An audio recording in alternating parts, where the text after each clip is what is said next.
Alhamdulillahi Rabbil Alameen. Wassalatu wassalamu ala rasulihil kareem. Wa man istanna bi sunnatihi ila yawmiddin. Rabbi shrah li sadri wa yassir li amri wa hlul uqdatan min lisani yafqahu qawli.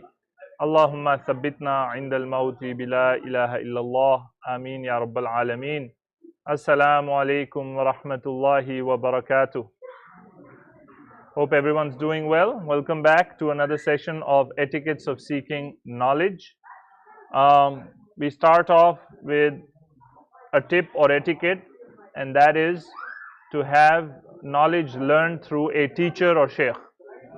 It is two ways people learn knowledge. One is self-acquisition, where you can read books. Okay, you go to Quran and Sunnah yourself, you read hadiths, you memorize different things. And that's one way of gaining knowledge. The other way of gaining knowledge is to have a teacher, okay, who teaches you, who explains things to you, a sheikh from whom you directly gain your knowledge. Brother, Assalamu alaikum. Assalamu alaikum, everyone. Can I have silence in the back? Jazakumullah khair. Either please join us or go in the lobby area. Barakallahu feekum. Either join us or go in the lobby area, please. Thank you. So the other way of seeking knowledge would be to learn from a sheikh or a teacher who would teach you, explain to you. You would hear from him or her. You would memorize through his words. You can ask questions, interact, get clarifications, and so on. So the overwhelming advice of scholars is to seek knowledge in the second way and not the first way. The first way, you are prone to making many errors. When you're on your own and you try to learn, you are prone to making many errors. But when you have a teacher, the teacher will explain to you where you're going wrong. The teacher will clarify things which are confusing. The teacher will check if you are on track with your knowledge, if you're organized, and so on. And this applies to every field of knowledge, not just Islamic knowledge. Okay, you want to learn engineering, you don't just start taking books of engineering and at home start becoming an engineer like that, right? You want to become a doctor, you don't just, take some rats and mice and start opening them up and say, I'm going to learn how biology works. It doesn't work like that. In any field of knowledge, you need a teacher. Swimming, same thing. Last time I shared with you, even sweeping the floor, you need a teacher. I told you how I didn't know how to sweep the floor, and somebody taught me a technique, and I said, wow, this works. Right? I've been wasting time doing it this way, but actually there's an easier way or a better way, a more effective way. So everything, there is a technique, everything, there is a structure to it, and you need to acquire that structure and technique in order to learn. So that's a tip for all of us, is to have a teacher. Okay? If you look at the scholars of the past, you'll find they had several teachers. Not just one teacher, but some of them, there are over 1,000 teachers. They're written in books that such and such scholar had over 1,000 teachers.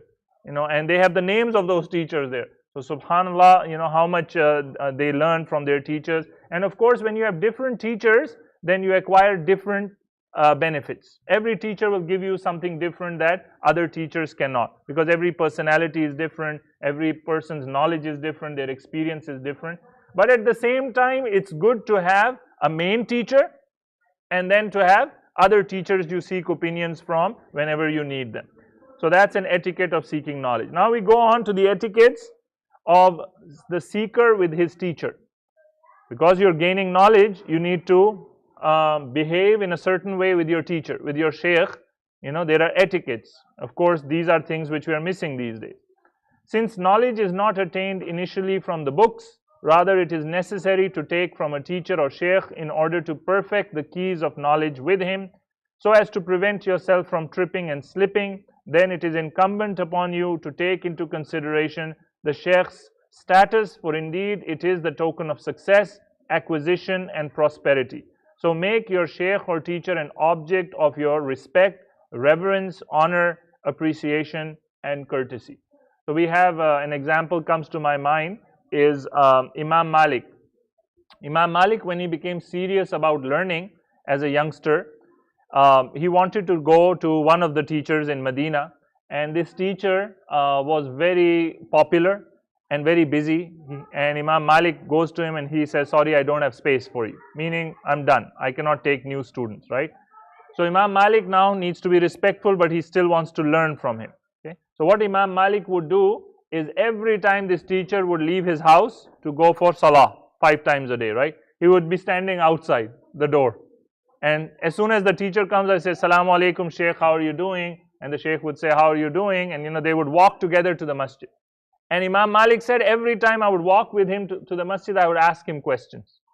And so that's how he is gaining knowledge with this teacher, even though the teacher has no official spot for him in the school, but Imam Malik is learning from him. But he's also respectful of his decision.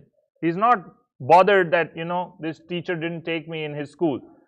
He understands that the teacher is busy. And maybe this is the spot, this is the time where I can get some knowledge out of him when we're walking back and forth from the masjid. And that's how he gained a lot of knowledge. We also learn from Abdullah ibn Abbas, radiallahu anhuma, who would sit outside the homes of the Sahaba, the senior Sahaba, in the heat of the day, in the middle of the day, and the dust, the dirt would, kind of go into his hair and into his clothes because the wind would blow. And then the Sahabi would come out after taking their nap, and he would see Abdullah ibn Abbas sitting waiting for the Sahabi, and he would say, oh so and so, why didn't you tell me? I could have come to you. Because remember, Abdullah ibn Abbas is from Ahlul Bayt. He is from the family of the Prophet sallallahu alaihi wasallam. So the senior Sahaba, they would be like, why did you wait for me out here? I could have come to you. And Abdullah ibn Abbas would say, no, I am the one who needs you, so I have to make the effort to come to you. So you have to seek teachers. You have to find resources with knowledge, not the other way around.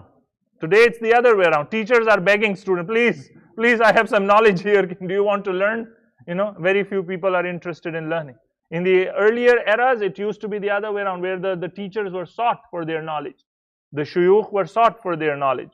People would sit outside their homes learning from them. Abdullah ibn Abbas, when he became the great alim, the great scholar, it is said that hundreds and thousands of people would gather outside his house to learn from him. And once first group of hundreds would learn, another group would be waiting behind to take the place. So all day long, Abdullah ibn Abbas is teaching. He's teaching Arabic, he's teaching Quran tafsir, he's teaching Seerah, Hadith, Fiqh, different classes he's teaching all day long, and the students keep coming. Okay? So we have to have a burning desire to learn, and we have to have desire to seek people who have knowledge, okay? Rather than wasting our time on things that are useless. Therefore, take from the comprehensive aspects of etiquette when sitting with your teacher, or speaking to your teacher, or asking questions and listening attentively to the answers. Also display good manners with any book and when turning its pages in his presence. Abstain from arguing with the intent of showing off in front of him. So we should not be argumentative with our teacher. Sometimes you might have a disagreement with your teacher, right? Your teacher says one thing and you believe in another thing. It happened with me when I was taking my courses in Medina, with my teachers from Medina University in my masters. There was a fiqh issue where I sided with, I believed the opinion of certain scholars was correct, and my direct fiqh teacher, he was the opposite. He had the opposite opinion, right? So we used to talk about those issues, and once I figured out that that's his opinion, he's not going to change, he's not going to budge from there, then I stopped bringing that issue up with him. Why? Because I wanted to stay respectful with him. And just because I disagreed with him on that issue does not mean now that I start saying there's no knowledge I want from it. This is another attitude many people have. Just because I disagree with some such and such a person, I'm not going to learn anything from this person. Everything he says is wrong. We also do that with people. Just because there is something bad in a person that you came to know of, does that mean you should have nothing to do with the person now? You should not take the good from that person? No. Maybe this person is offering you 99 good things, and maybe there is one bad thing in the person. So what should you do? Learn to ignore the bad and take the good from the person, rather than label the person as bad. Or the same thing for the good. Maybe there is a person, 99 things he's teaching you is bad, and there is one good thing he's teaching you, and you say, wow, he's very good. No. You need to be balanced. Wherever good comes to you, you take it. Wherever evil comes to you, you stay away from it. And that's why we have to keep our eyes open. So we have to be respectful to our teachers. Sometimes there might be disagreements. And most of the time those disagreements are because we as students don't understand. We don't have knowledge. They are talking up here and we're talking down here, right? So maybe those disagreements are not because you disagree genuinely. It's because you don't even know, or I don't even understand. So we need to respect our teachers. So display good manners.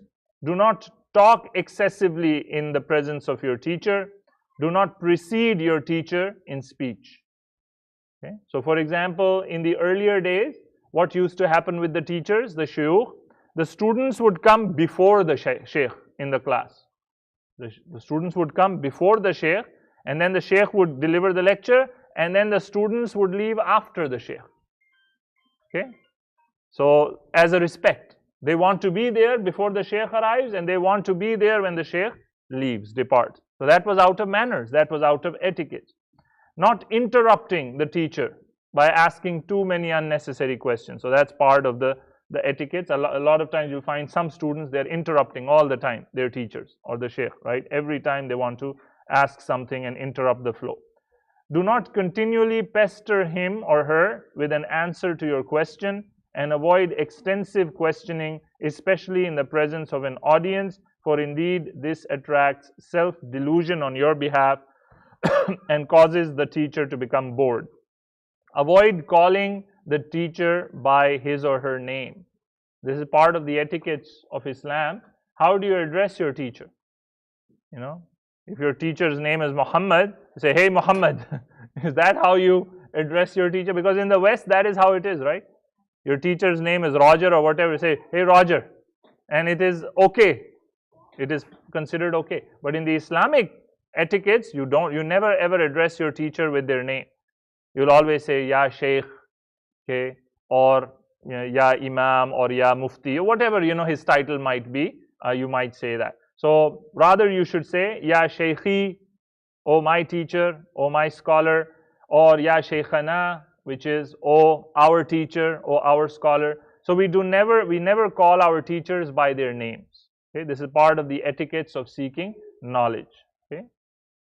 Also, we should avoid addressing them with terms of address, for example, saying anta, which is very common, saying you, because that is more of, it's like a frank thing which you say to your friends, which you say to somebody who may be equal in status before you. But if this is your teacher, then you give him higher, elevated status, and you do not directly address him by saying, you said so and so. Now, of course, in English we have a problem because we don't have other pronouns. Everyone is a you, right?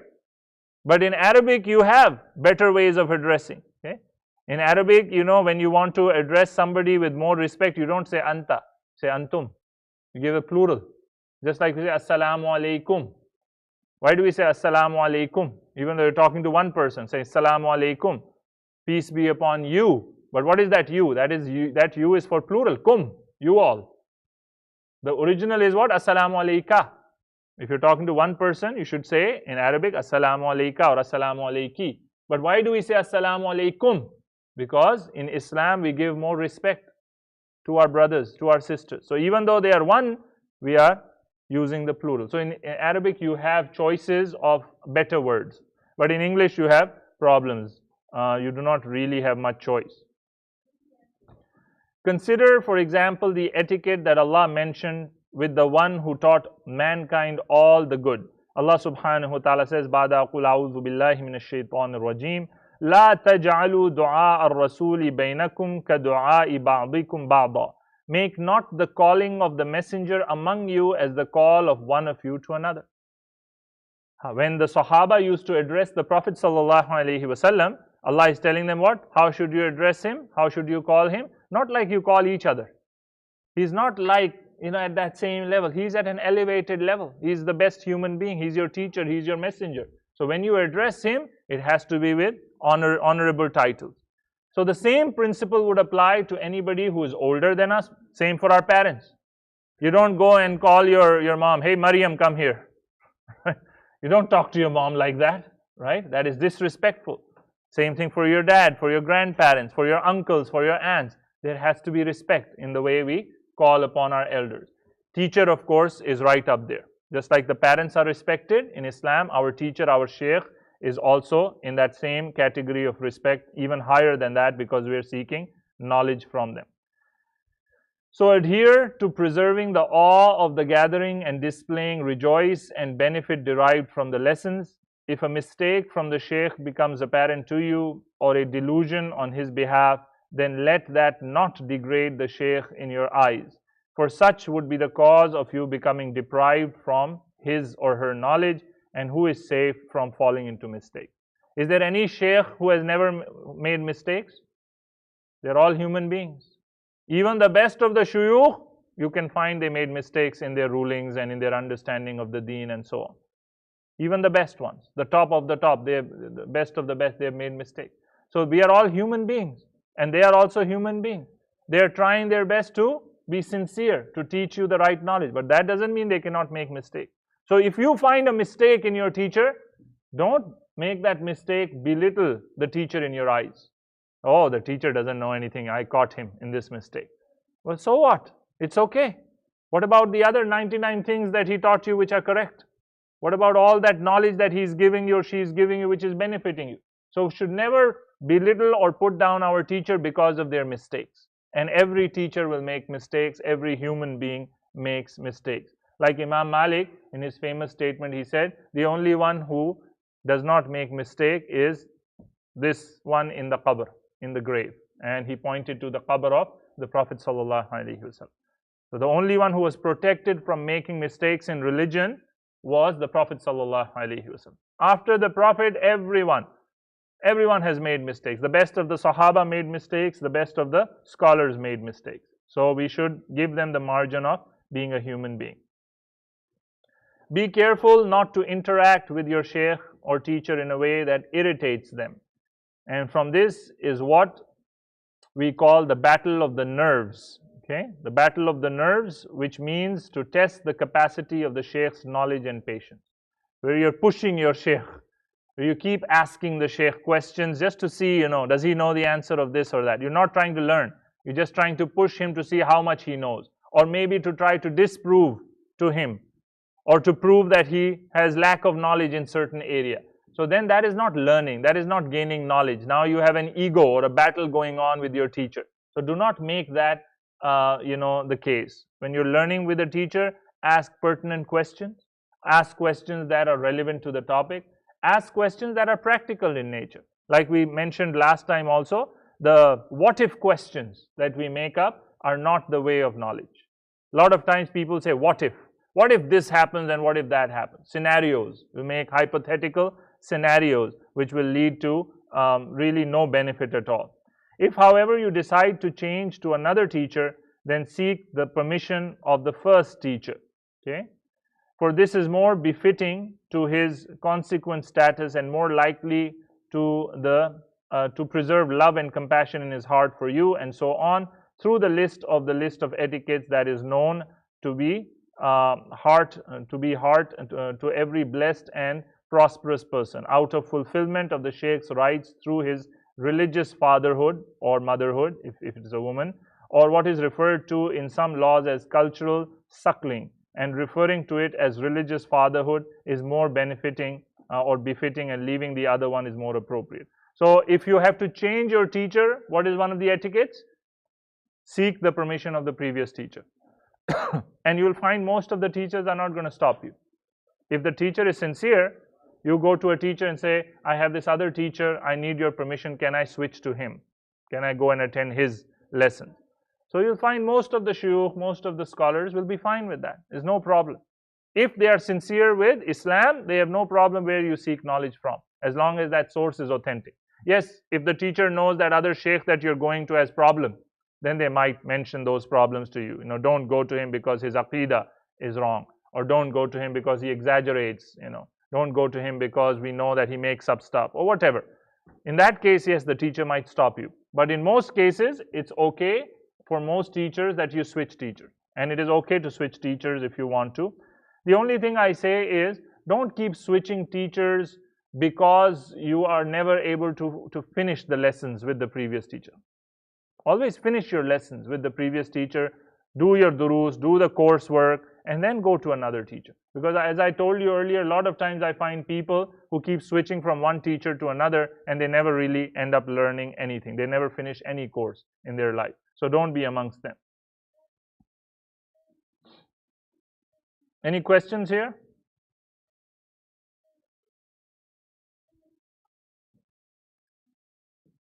One of the things, by the way, you will find which is not part of Islam, that you'll find in some cultures, is the kissing of the hands and the forehead of some teachers.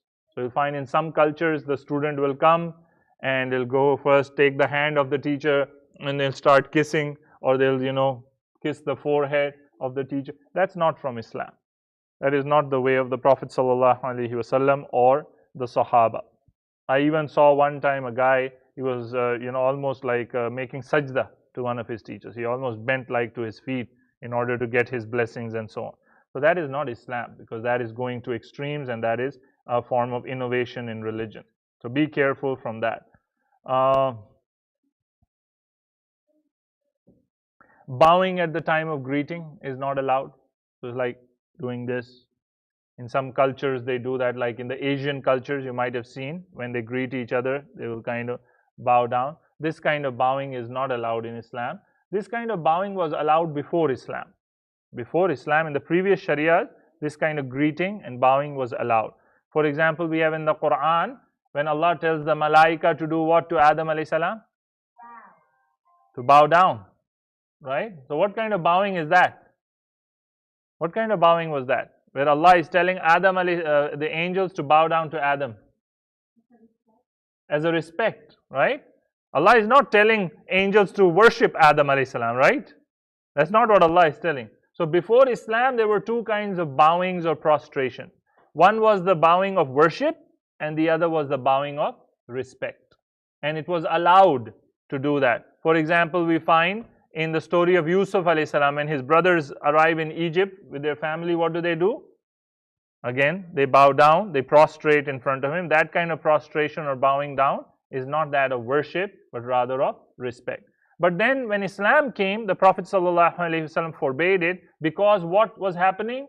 Sometimes that bowing of respect turned into the bowing of worship. Okay? So it was leading to shirk.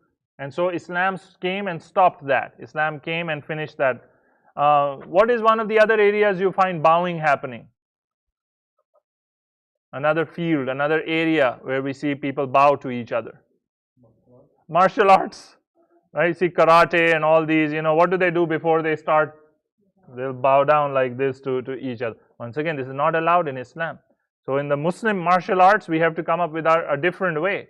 And it could be the nod of a head like this, or something different. Cannot be, shake hands. Yeah, you can do something different. You can do something which is appropriate Islamically, right?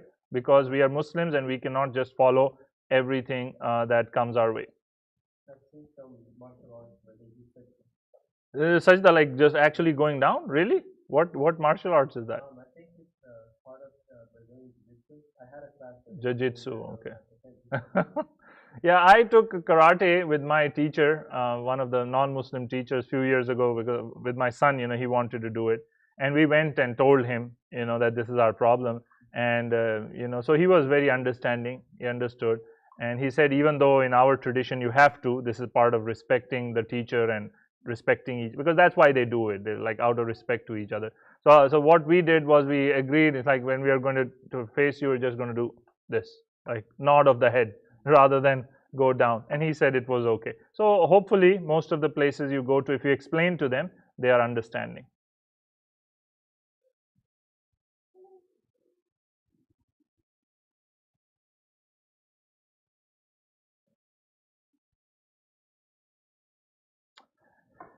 Regarding your sheikh or teacher, follow his or her pious manners and noble character. As for acquisition and dictation of knowledge, then that is extra benefit. However, do not be taken by an exuberant love for your sheikh, lest you fall into abomination without realizing, and all those around you realize. So what is the main benefit that you're deriving from your sheikh or teacher? More than the knowledge as far as facts and figures and ayat of the Quran and ahadith and all of that is there. But a greater benefit of that is what? You're learning his manners. You're learning akhlaq. You're learning adab from him. Like we have the famous student of Imam Malik who, when he was asked what did he learn with Imam Malik, he said, I only learned 1 year of knowledge. And he stayed with him 8-9 years.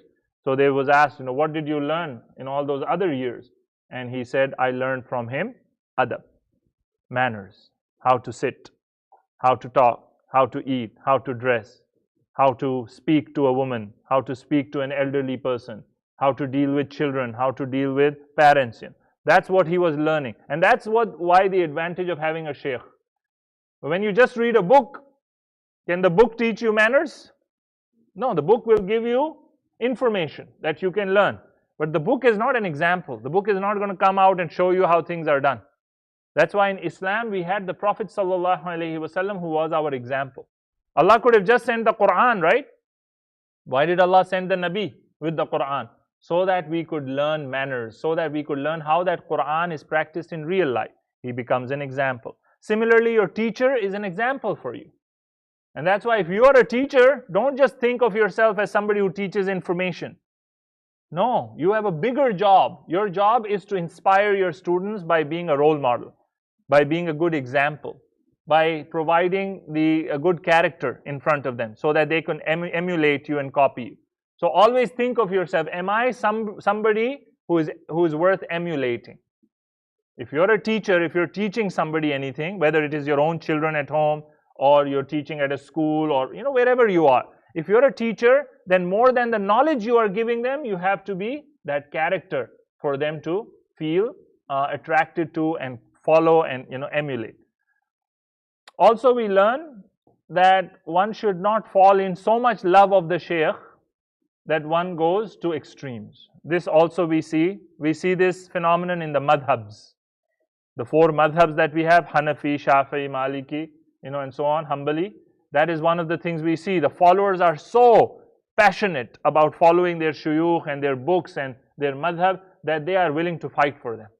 And they are willing to defend them in every wrong. Even if the shaykh that they're following has made a mistake, they'll say, no, my shaykh never makes a mistake.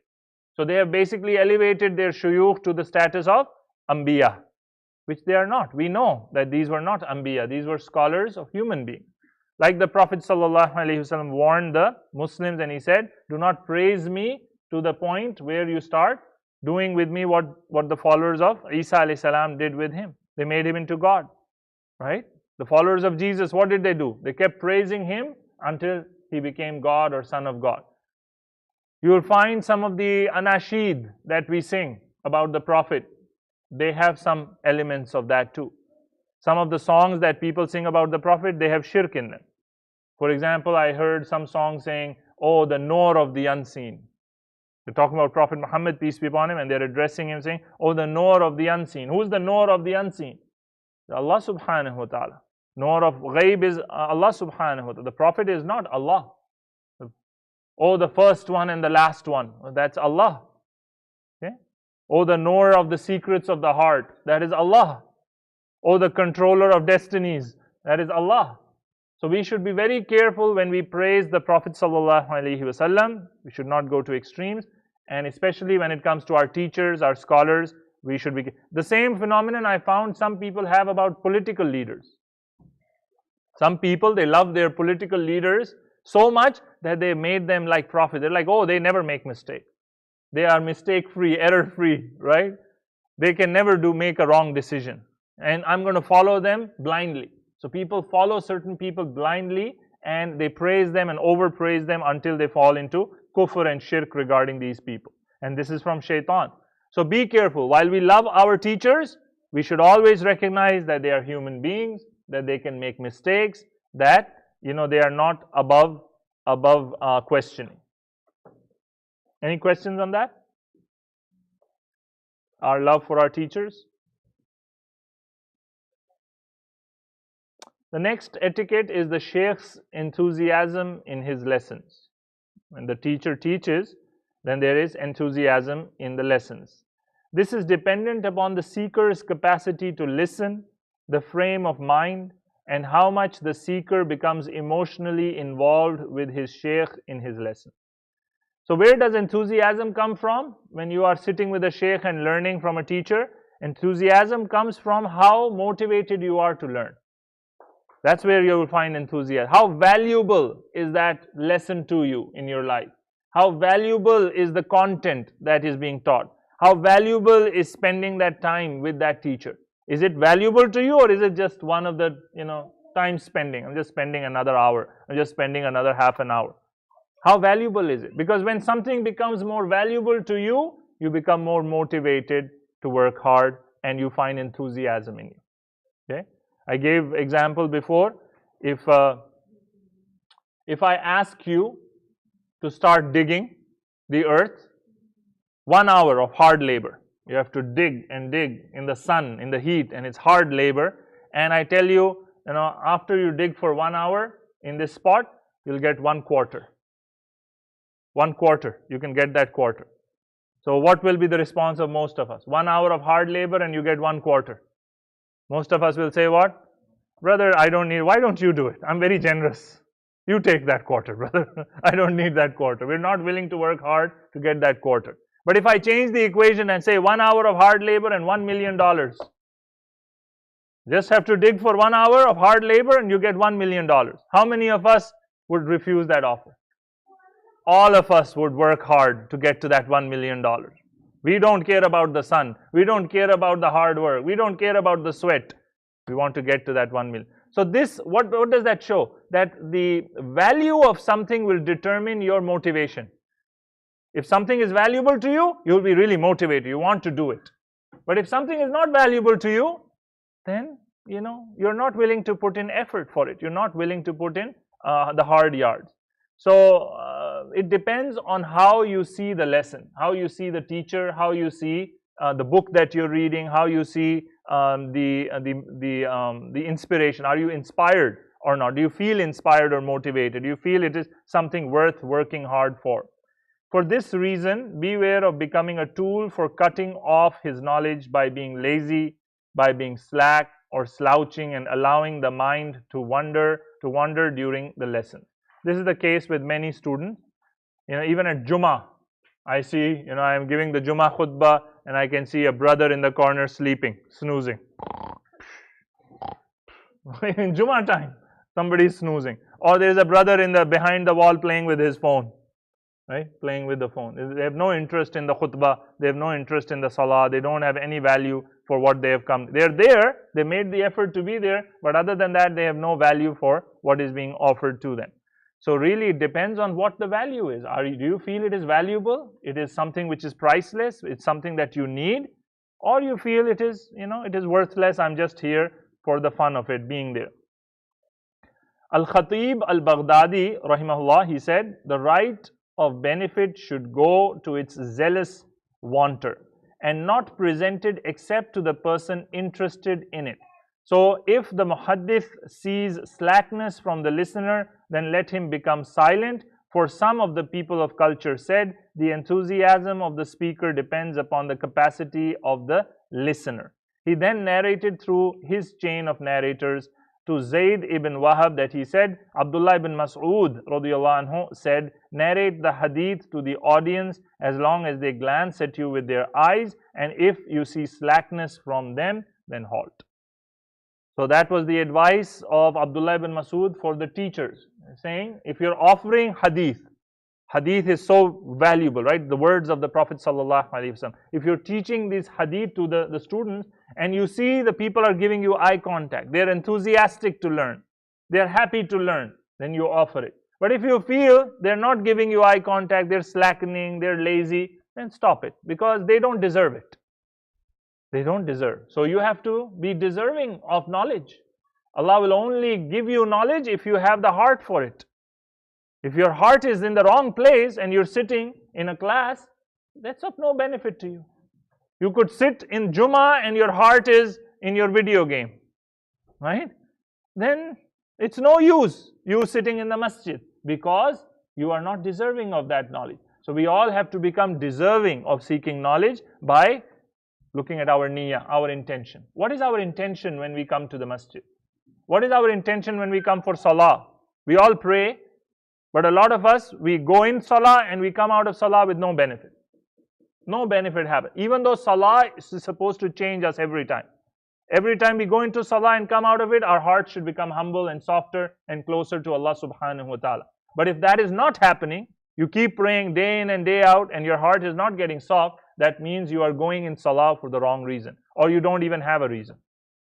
Like one of the scholars, he said, the problem with the Muslims today is not that they have bad intentions. The problem with the Muslims today is they have no intentions. You're just doing things for the sake of people are fasting, I'm also fasting. That's the reason I'm fasting, because my family is fasting, Muslims are fasting, so I'm also fasting. I don't even know why I'm fasting. Okay? People are coming for Jummah, so I am also here in Jummah. I don't even know why I'm there for Jummah. What's the reason? What's the benefit? So we have to have niyyah, intention. We have to work on our niyyah before we go anywhere, before we go to a class, before we seek knowledge, before you open the Quran, before you start making dhikr. What is your niyyah? What are you trying to gain from it? Are you trying to get closer to Allah through it? Or you're just doing it to go through the motions? And so, the advice of Abdullah ibn Mas'ud is, for the teachers, if people are not listening to you and not showing interest, then they do not deserve the knowledge that you are offering them. Any questions?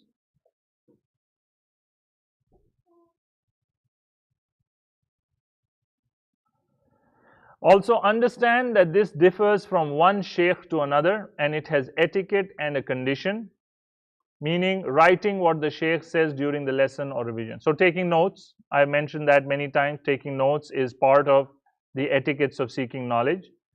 As for the etiquette, you should notify your sheikh that you are going to write or that you have written in revision form. As for the condition, you should indicate that you wrote it from listening to what he said in his lesson. Meaning so that you don't misquote him. That's what the point here is. If you're writing notes and you're writing something that your teacher said, then make sure you have his permission that you wrote it correctly, or you show him at the end, this is what I wrote, this is how I understood what you said, so that you don't misquote him later on. Okay? So it has happened with me where people have said, somebody told me in the community that Imam Sohail said this is halal. Like, what are you talking about? When did I say that? Or who did I say that to? It was misquoted. I was talking in a different context, and this person, he wrote something, he understood something, and then he passed it on to somebody else. So you have to be careful. When you learn from your teacher, you write something from your teacher, that you do not misquote your teacher, that you understand the context and so on. But taking notes is a very good habit. Always try to take notes. Okay? These days, if you don't like the paper and pen, you all have phones, you can take points. I, for example, in my notes section, whenever I attend a conference or go to a class with my teachers or whatever, I have several points, like shorthand, quick points in notes that I take from them. And I go and I use them for my khutbahs later on, I use them for my teachings later on. So always take good notes and revise them so that you could benefit from them. The next section is, what about acquiring knowledge from an innovator? Somebody who does bid'ah. We understand what bid'ah is? Innovation in religion. Making new stuff in the religion, which was not there at the time of the Prophet and the Sahaba. Worshipping, adding new worship, which the Prophet did not approve of. So that would be bid'ah. So an easy definition of bid'ah to remember, because there's so many definitions out there. Easy definition of bid'ah is any act that you think is going to take you closer to Allah. Is that from the Quran and Sunnah or not? Any act you believe is going to take you closer to Allah, is it from the Quran or Sunnah or not? If it is from the Quran or Sunnah, you're good. But if that act is not from the Quran or Sunnah, then you have committed bid'ah. You have committed an innovation in religion. Okay? Like, for example, some people believe that if I fast certain days, I'll go closer to Allah. Right? So you'll find some people believe fasting on the 27th of Rajab. They believe that is Isra wal Miraj happened on that night, the 27th of Rajab. It's called Shab-e Barat, Shab-e Miraj. In some cultures, you might have heard those terms, right? So that is not authentic, we know. There is no authentic narrations that the Miraj happened on 27th of Rajab. And even if it did, the Prophet never said anything to do special for that. Okay? The Prophet never said you should fast on that day or you should do something special on that day, right? So if some people believe that if I fast on the 27th of Rajab, I'm going to go closer to Allah, what are they now doing? Introducing a new practice in religion, and so they're committing a bid'ah, they're committing an innovation in religion. So always ask yourself, am I doing it for Allah? To get closer to Allah? Is it according to Quran and Sunnah? If it is not, then it is most likely you have fallen into error, you've fallen into a bid'ah. Okay? So beware of the mubtadi, the one who commits innovation. Abu Jahl, the one who has been touched by deviancy in his creed and engulfed by the clouds of fiction, he who allows himself to be ruled by his vain desires and calls it logic and diverts from the text of the Quran and the Sunnah. Another way you can find out if what you're doing is bid'ah is that you will always find that the bid'ah will replace some sunnah. Bid'ah will replace a sunnah. So if you're doing something and in the process you replaced a sunnah of the Prophet, then most likely you're doing it wrong. A good example of that, dhikr beads. You'll find a lot of people, they use dhikr beads, right? So some scholars have said it is bid'ah. Why? Because what is the sunnah of the Prophet when he used to make dhikr? Did he use dhikr beads? What did he used to use? Yes? His fingers. He used to count the adhkar on his finger. So you see, when you use dhikr beads, what have you replaced? You have taken over one of the sunnah. Now you're not following that sunnah anymore. You have replaced it with dhikr beads. So that's why some scholars, not all, some scholars are of the opinion dhikr beads are a bid'ah. Okay? So that's another way you can find out whether this is bid'ah or not. If you are replacing a sunnah, the Prophet used to do it one way and you have replaced it with a different way. You're doing it in a different way. Then that is not the best way, because the Prophet's way was the best way of doing things. Okay? Now once again, I'm not giving you fatwas here. I'm just telling you what some of the scholars have said and what is their basis for that. And there is sense in what they're saying. And Allah knows best. Doesn't mean we start criticizing people who use dhikr beads in the masjid, right? Most of the people, they use dhikr beads for the purpose of counting because they cannot count and so on. And there are scholars who have allowed it. So I'm just giving you an example here of what bid'ah could look like. Another bid'ah that is very clear in my head, which there is a difference of opinion about, is the women's prayer hall. Women's prayer hall did not exist in the Prophet's time. The Prophet ﷺ's time, men and women were praying in the same prayer hall, men in the front rows, women in the back rows. So this was a later introduction.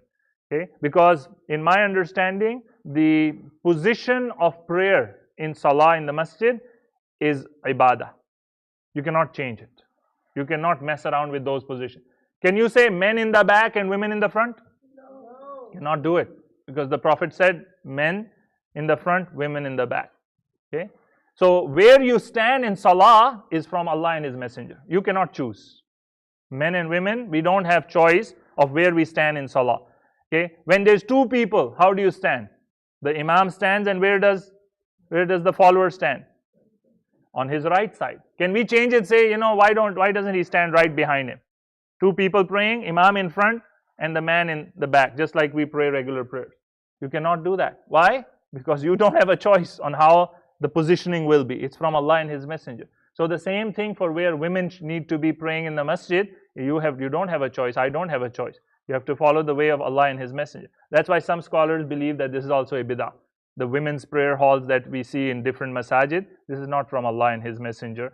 Others, they have reasoning. They would say, well, in their time things were different. They were more pious. They were this, they were that. Now we have become shameless and this and that. So we need to separate in this way. But that is a weak reasoning as far as I am concerned, and Allah knows best.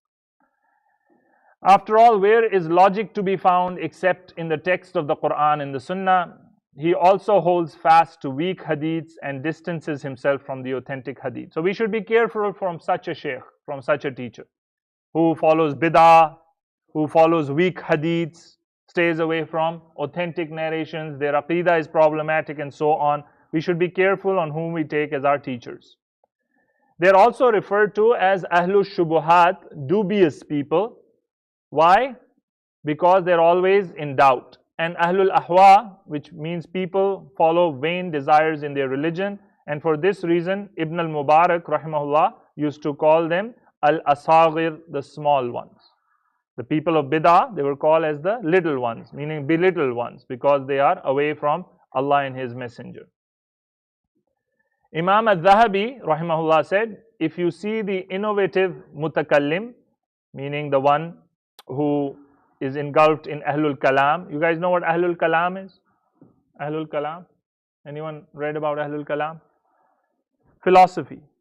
Ahlul Kalam is philosophy. Now, in the earlier centuries, after the early generations, when Islam spread to certain areas, there was philosophy, Greek philosophy, Roman philosophy. So, a lot of Muslims also started importing the Greek and Roman philosophy into Islam, and they started coming up with their own Islamic philosophy. So, these people were called Ahlul Kalam, the people of philosophy.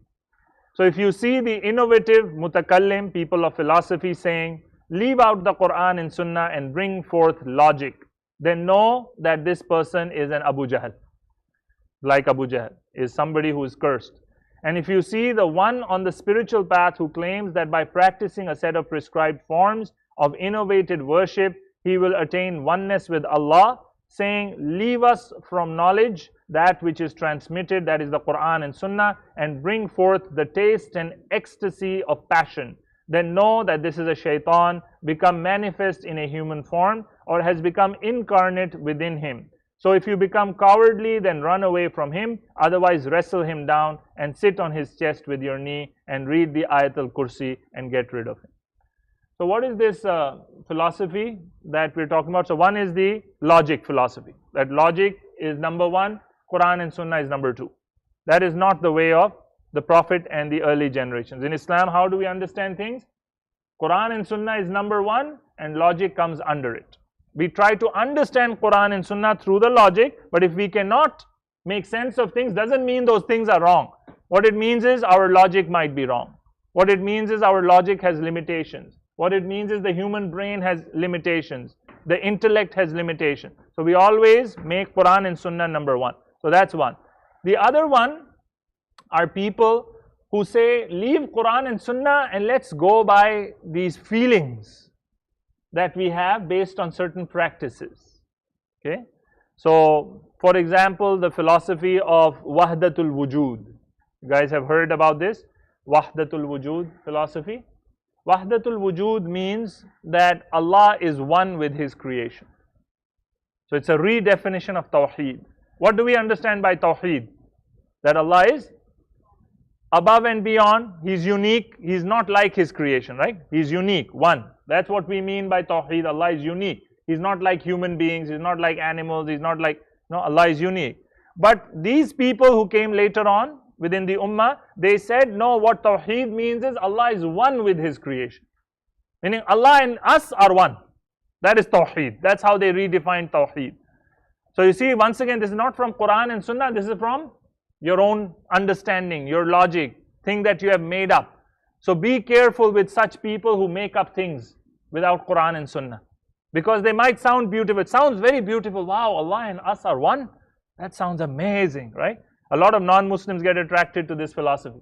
That God and I are one. We are one with God. How beautiful, how amazing. But that's not the truth, because it does not come from Quran and Sunnah. And if we are believers in Quran and Sunnah as revelation from Allah, then we have to go by that. In Islam, we believe Allah is above and beyond the universe. Allah is not inside the universe. Allah is not everywhere. Like some people believe Allah is in this book, Allah is in this human, Allah is in that camera. No. Allah is above and beyond the universe. But His knowledge is great. With His knowledge, He is with us, closer to us than our jugular veins. وَنَحْنُ أَقْرَبُ إِلَيْهِ مِنْ حَبْلِ الْوَرِيدِ. Allah said, we are closer to Him, the human being, than His jugular vein. Doesn't mean Allah is inside our jugular veins. It means He's closer to us with His knowledge. With the attribute of His knowledge, He knows things about us which we don't even know about ourselves. So be careful with people of Kalam. Be also careful with people who are esoteric. They call it esoteric knowledge, meaning knowledge that comes from deep meditation inside. Instead of knowledge from Quran and Sunnah, they say, I'm going to deeply meditate and then Allah will give me a special knowledge about who He is, and so on. Any questions? Yes, you have a question? So the woman is supposed to be in the Mm-hmm. That's what I'm saying, that is wrong. I am criticizing that practice. I'm not saying it is the right practice. I'm saying it's a wrong practice. But this is what happened when Islam spread in many cultures where they already had preconceived notions of where women need to be in worship. And so then Muslims also bought into that and made their own version of the mosque architecture. Then it became so common over the centuries that the majority of the Muslims now think this is Islam. Majority of Muslims think this is Islam now, that men prayer hall one side, women prayer hall in a different part of the masjid, that is Islam. That is not the Islam of the Prophet ﷺ and the Sahaba. This is something that came later on. Any other questions? So what about women in the back? But I saw in some masajid there is a curtain. Once again, there was no curtain in the Prophet's time. So in masajid where they use a curtain, once again, this is not from the Prophet ﷺ. Now you can have some kind of demarcation, like in some masajid they have some area which kind of marks these are the women's rows, okay, like a small barrier or some kind of a designated colored carpet or area which says this is for women. That is fine, because that you are doing in order to identify the rows. Okay, but as far as the curtains are concerned, the barriers are concerned, the separate rooms are concerned, there is no proof for that as far as I have researched, and Allah knows best. Even as late as when Umar ibn Khattab was martyred, killed in the Fajr prayer, it is reported that his wife Atiyah was in the rows. When he is being martyred in the front rows, his wife is praying behind him in the back rows, in the same hall. So even in those times, in Khulafa Rashidun time, this was the practice of the Khulafa Rashidun. Okay? Yes, Brother Hassan. Some masajid have it where the women are behind the men, but they are on the Elevated level?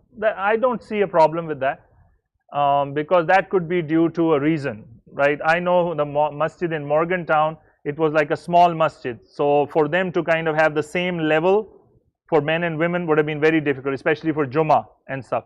So in order to accommodate women, they built like a small balcony on top for the women. But they're still in the back.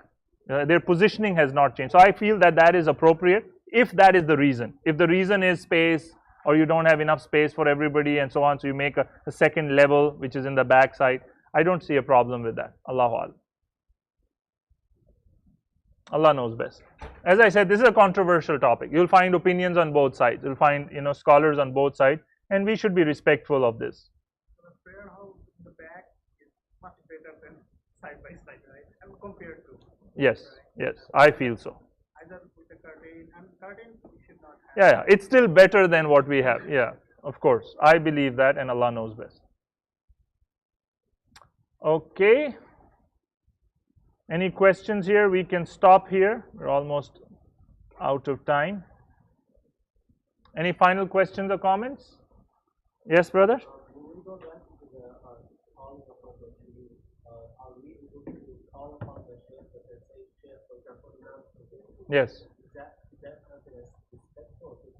No, that is fine. The other thing is also it varies from culture to culture, and it will vary from sheikh to sheikh, from scholar to scholar, teacher to teacher.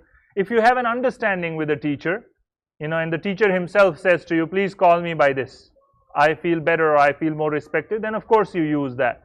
So for example, one of the things I really loved when I was in Morgantown, which changed when I came here, is because in Morgantown I kind of grew up. I was 17 years old when I came there, so I was kind of like a kid. And I grew up with that community, so everyone used to call me Brother Sohail. And I loved it. Brother Sohail. Everyone used to call me brother. When I came here, because nobody knew me and I'm coming as an imam, so everyone started calling me Imam Sohail, which was new for me. I never, liked it or heard that. So if a particular teacher likes to be called in one way, then it's better to call him in that way. No? And Allah knows best. Any other questions? Muhammad, any questions? No? I thought you had lots of questions. You just walked in. You missed the whole session. All right, let's go to the quiz now. I need helpers. Helpers with the quiz. So So we have two $25 gift cards. So write your name on one side of the paper. And the question is, one of the etiquettes of addressing your teacher is not to call him by, fill in the blanks. One of the etiquettes of addressing your teacher is not to call him by what? Should not call your teacher by, write it down, don't say it, write it down. Write it in Arabic, it's okay. Also write your name.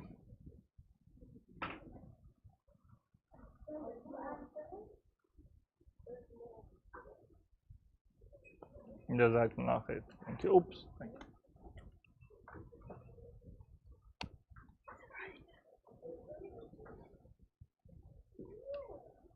Kind of. Yes, thank you. Thank you, thank you. Jazakumullah khair. What was the question again? Yeah, one of the etiquettes of calling your teacher is never to call him by or her by what? Should never call your teacher by something.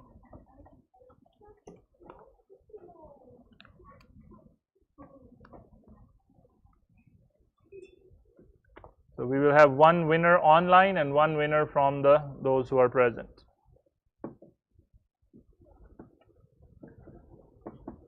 If you're done, please submit your answers. Thank you.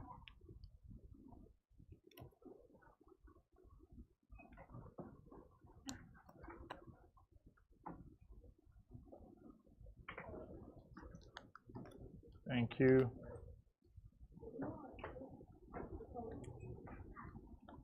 Done? Thank you, thank you.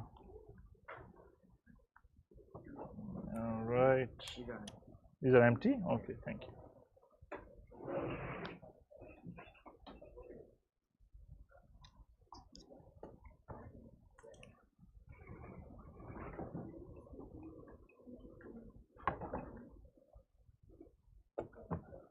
Done? Everyone's done? Nobody's waiting? Change your answer. You can't change your answer, man. Now I have a more chance of winning. Well, I'll have to take the other one out. Can't have two answers. The question? What do you never call your teacher by? That's, yeah, so write whatever you think. You never call your teacher by what?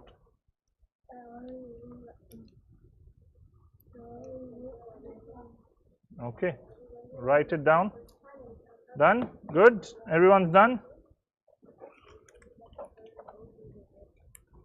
All right.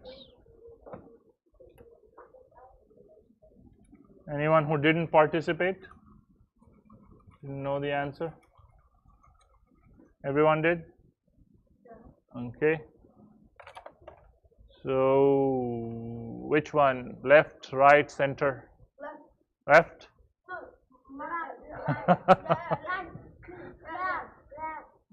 Oh, orange one? Oh, sorry, I picked a blue one. So if you wrote on a blue one, then you are in with a chance. Okay, so what is the answer? You should never call our teacher by his or her name. We should not call them by their name, right? We should always have a respectful title when we address our teacher.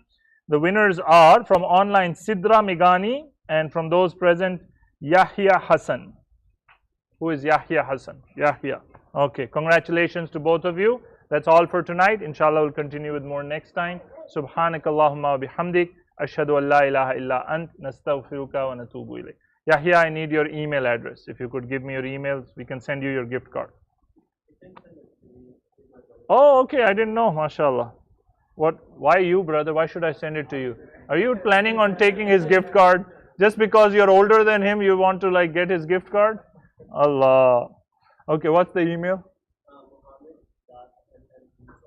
Mohamed MMED at dot MME or dot mm